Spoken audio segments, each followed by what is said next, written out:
It's a women's title fight in Toronto. Dan Tom here with MMA Junkie to help you break down the co-main event for UFC 297 between Raquel Pennington and Mayra Bueno Silva.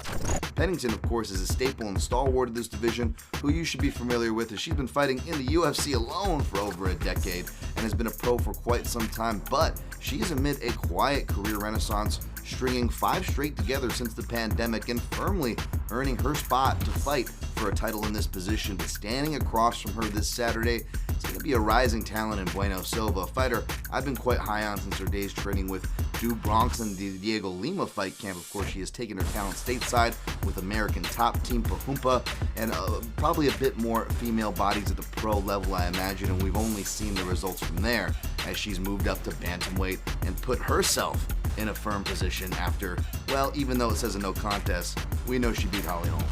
At the time of this video, the odds makers and the public are siding with Bueno Silva in the neighborhood of -184 with a comeback on your underdog Pennington in the neighborhood of +142.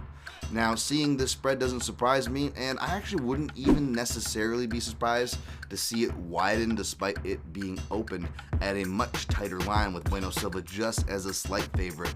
Regardless of the degree, I do think they got the favorite right. Does it mean Silva's going to win? Of course not. Pennington is a very underrated fighter, and it's good to see her getting some respect on the betting lines as of late. Bettors generally don't like older fighters, or maybe they don't look too deep into the women's matchups, but Pennington is a very talented fighter you cannot afford to overlook. She goes to the body, she counters, she works the clinch, real good dirty boxing, and a deceptive grappling game, both in transition.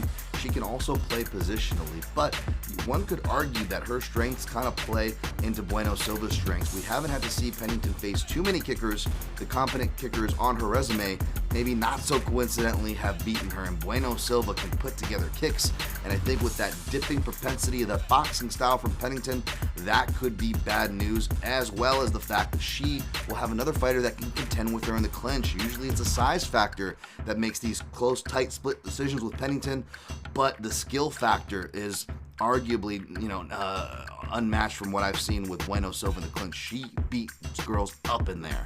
And furthermore, Bueno Silva is also going to be bringing a speed as a former flyweight that is generally the fast hands of Pennington. That's generally her advantage. So for that reason, even though I've been a big supporter of Pennington, I'm actually going to go with Bueno Silva, who I've also been a big supporter of here. I think she can get it done, perhaps even in the later rounds by leg kicks, body kicks, and perhaps kicking her way and forcing Pennington to shoot into a submission of sorts. I'm going to get Bueno Silva by submission to get the rounds, the details, as well as more details on each fighter's games and potential pathways to victory for the underdog. Check out my in-depth breakdown over at MMAJunkie.com, where you can find results this weekend.